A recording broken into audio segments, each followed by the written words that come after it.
Let's talk about sensuality and the differences between sensuality and sexuality.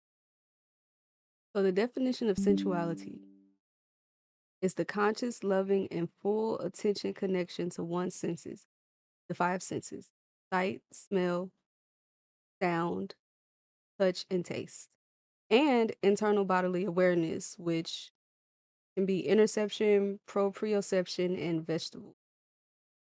It is a form of self care. It is not something that you have to be sexual about, but sexuality is just a form of sensuality that is an expression, right? So I originally got into the topic years and years and years ago, mainly because I was studying anthropology on the side of studying engineering. Now, anthropology, sociology, psychology, they all told me about how humans behave, how we operate, what we do, why we do it, who we do it to. I forgot to However, mention that sensuality when comes from I just the served everyday as Culture and enjoyance, Awareness the Chair at the everyday Student experience Activities of Council in my something really, really small, college, like I smelling a ran home into baked this pie. group You know how in the called cartoons I they used to Love have Female that was the Orgasm, and biggest I thing invited to them have on a home baked campus. I pie still right have the next to book. you, and you could They were smell. Yeah, really, y'all really know what I'm talking about. nice with mixing comedy into educational topics that are kind of hard buttons. So give them a look if you got a chance. However, sensuality comes from just the everyday enjoyance, the everyday experience of something really, really small, like smelling a home baked pie. You know how in the cartoons they used to have that was the biggest thing to have a home baked pie right next to you and you could smell. Yeah, y'all know what I'm talking about. So one thing about sensuality that started in my anthropology class was learning about different types of relationships, whether it's with yourself or with somebody else. You can have a very close relationship with yourself, or you could be very distant, or you could be very close to other people. For example, being in a monogamous relationship is one thing. Being a polyamorous or polyandry relationship is another thing. Or being in a relationship with someone who's no longer with us, that is a thing. Other cultures celebrate it. We don't necessarily celebrate it, but people really love their pets these days. They could be in a let me not say that because that's low key illegal. You know, there are certain social rules that we either make up on the fly or we kind of like inherently tell each other through implications indirectly that we do or do not follow. And that's what makes it hard to communicate. If we're going to restore our faith in humanity, then we must restore the faith that we have in ourselves. And that starts with self care. That starts with knowing who you are and how you express yourself, which first starts with consent. The idea of consent is that you know that you're giving your power, your will, your whatever to something, someone, or an idea, or a religion, or whatever you want to frame it as. Consent means that you are in it. Non-consent means that you don't want to be a part of it at all. So that's one big thing in the world of experiencing yourself that you have to come to terms with how you want to deal with it. Are you a person that consents to anything? Are you a person that consents to nothing? Are you in the middle where you will try something once and then probably never try it again after that? One way to know hardcore if you're going to consent to something or if you're still exploring it is to do shadow work. Now, shadow work has been coined as a buzzword now, but it's essentially going into the deeper sides of yourself to explore other versions of you that you keep hidden or that other people can see that you don't necessarily see within yourself off the first rip. Sometimes it takes having extra perspectives for you to be able to see your complete. They always say a butterfly never sees how beautiful its wings are. That's an example. You have to sit with yourself to know what you want, whether it's deciding what kind of soap you want to use or what you want to eat for the day or how you want to drink your water, how you're going to take your baths or your showers. If you're going to take it in the morning or you're going to take it at night, do you do both? Do you brush your teeth in the shower? Do you brush your teeth while you're standing over the sink? There's so many different things to learn about yourself first that you can feel small enjoyments and small wins of without ever having to touch anybody else, especially sexually.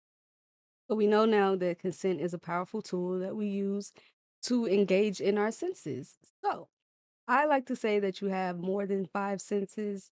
There's a list that other people use, but I count intuition as a sense because it comes from you. It comes from your internal way of making a decision. It's the same way your brain communicates with the rest of your body, except you're getting an outward sign or signal to either consent or non-consent into something. So that gives you practice in the real world when you go through your sensual experiences. Now we know what sensuality is. What is sexuality? Because there's a difference. Before we get into that, just know that intimacy can be built with sensuality, not just sexuality or the ways that you express your sexuality.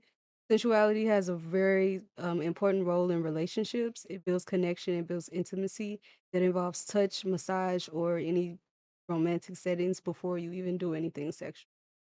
Um, it's a daily practice to have a high self awareness of your bodily pleasure, comfortable relationship with your body, or just the ability to find enjoyment in small daily sensory acts. Sexuality is goal oriented. It is the expression of sensuality that you feel for yourself, either with yourself or with somebody else. They are intertwined. We just know that with sexuality, the end goal of all of that is to reach a state of pleasure or an orgasm wherever your mind goes when you get to the state of pleasure. So, an example of indulging in your sensuality in a sexual way is when you're aroused or you're turned on by somebody's scent. Um, you can be turned on by their touch. You can be turned on or off by the way that they talk.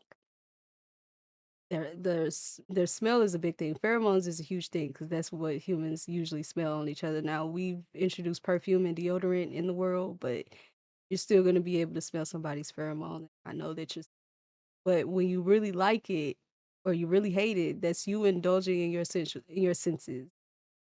Senses. Let's recap. You're indulging in your senses. You're like, why is that so important? It's so important because you wouldn't be able to enjoy everyday life without it. You just wouldn't. Just like how I got my hair today, for example. I really love when some colors come together, and this is an example of when colors come together and it really looks good. It indulges in my senses of seeing it because I look better to me, and I probably look better to other people. I wear it. But I have to give myself consent to want to do this in the first place to give myself the enjoyment that I have. Picking up what I'm putting down? So you can work on this every day to show yourself your identity, your likes, your dislikes, your intimacy with yourself and other people. It's very, very, very simple.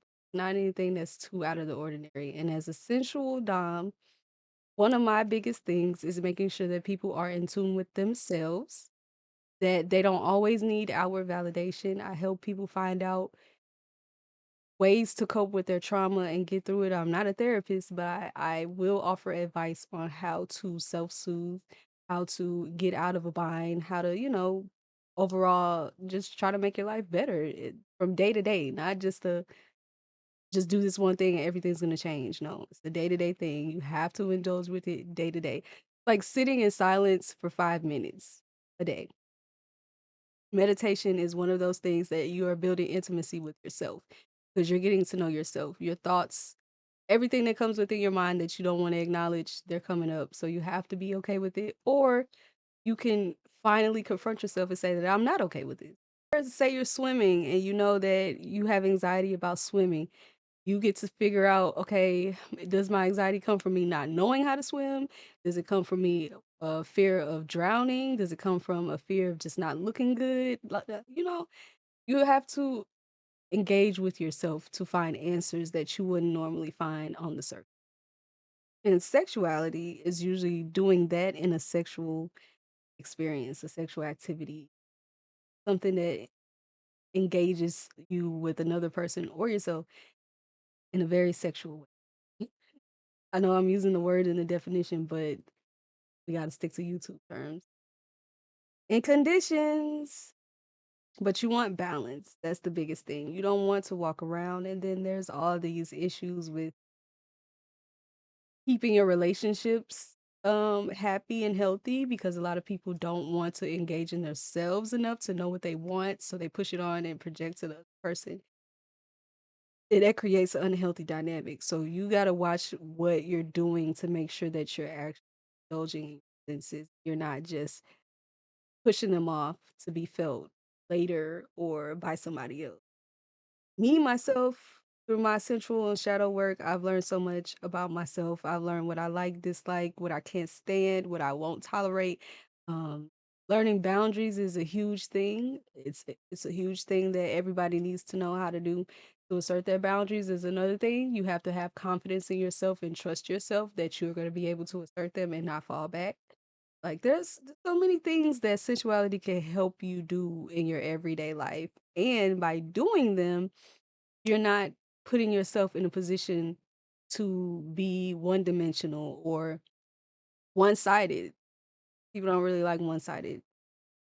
So I hope that this video helped you understand the differences and what sensuality is. There's going to be a lot of different ways that I show how I express myself with my sensuality and my sexuality. So I hope that you're able to catch on this video here and there. If you like my content, subscribe. If you want to see more, hit the notification bell so you can get notifications of my latest drops. And I will see you later.